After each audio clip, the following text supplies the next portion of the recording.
A expressão salvação também é um conceito abrangente, envolvendo libertação completa para a pessoa. Inicialmente há a salvação da alma, porque pela graça sois salvos por meio da fé. Isto não vem de vós, é dom de Deus. Não vem das obras, para que ninguém se glorie. Efésios capítulo 2, versículos 8 e 9. Na prática, existe a salvação da vida diária do crente, à medida que o poder do Evangelho se manifesta na experiência diária.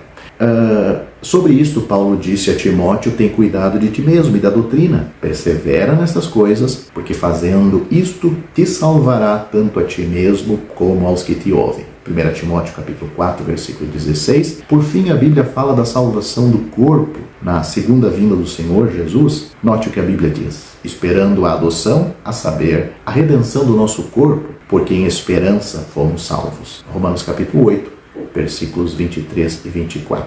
Também tem em 1 Pedro sobre esta salvação ainda futura para o crente, para a pessoa já salva. Diz assim: que mediante a fé estáis guardados na virtude de Deus para a salvação já prestes para se revelar no último tempo. 1 Pedro capítulo 1, versículo 5. Portanto, a salvação que vem de Deus para o pecador perdido lida com o passado, o presente e o futuro. E neste caso é a salvação completa. A salvação inclui a libertação da sentença dos pecados, da escravidão do pecado e futuramente da sua presença ou da presença do pecado. No exato momento em que colocamos nossa fé em Cristo, recebendo Ele como nosso Salvador, Deus nos dá a bênção da santificação. Não é algo que obtemos pelo nosso esforço, é algo que temos, que recebemos de Deus. Além disto, esta santificação inicial transforma cada salvo num santo, como na justificação é efetuada com base na morte de Cristo. O efeito da morte de Cristo no relacionamento do crente com um Deus justo é justificá-lo. Romanos capítulo 5, versículo 9. Sendo removido a culpa do pecado, o pecador justificado se apresenta diante do tribunal sem condenação, do tribunal de Deus sem condenação. Romanos capítulo 5, versículo 2. O efeito da morte de Cristo no relacionamento do crente com um Deus santo é santificá-lo. E você pode ler isto em Hebreus capítulo 10, versículo 10, capítulo 13, versículo 12. Sendo removido a impureza do pecado, o pecador, agora salvo, santificado, entra na presença de Deus sem impedimento. Hebreus capítulo 10, versículo 19. Portanto, lemos na Bíblia que Deus fez com que Cristo fosse justiça e santificação para nós. 1 Coríntios capítulo 1, versículo 30.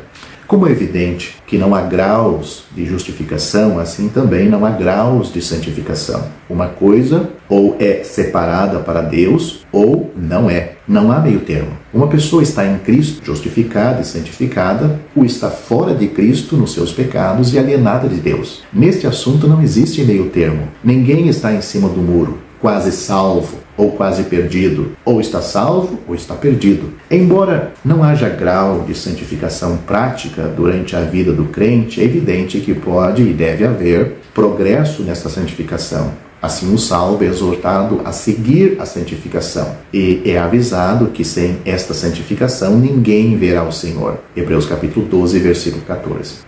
O assunto da justificação é o tema principal da Epístola aos Romanos, enquanto que o assunto da santificação, neste contexto, é o tema principal da Epístola aos Hebreus. A cruz, certamente, é o centro de ambos, justificação e santificação. Temos sido santificados pela oblação do corpo de Jesus Cristo feita uma vez. Hebreus capítulo 10, versículo 10. E com uma só oblação, aperfeiçoou para sempre os que são santificados. Hebreus capítulo 10, versículo 14. Assim, o Senhor Jesus é o santificador e nós somos os santificados. Hebreus capítulo 2, versículo 11. E por isso também Jesus, para santificar o povo, pelo seu próprio sangue, padeceu fora da porta. Hebreus capítulo 13, versículo 12. Assim, o direito do salvo de estar no céu não depende nem do seu mérito, nem do seu esforço, mas daquilo que o Senhor Jesus efetuou com uma só oblação, ou seja, um só sacrifício, aperfeiçoando para sempre aqueles que nele crê como Salvador pessoal. Portanto, você não é salvo, mas pode e deve ser salvo, crendo no Senhor Jesus Cristo como seu Salvador. Atos capítulo 16, versículo 31.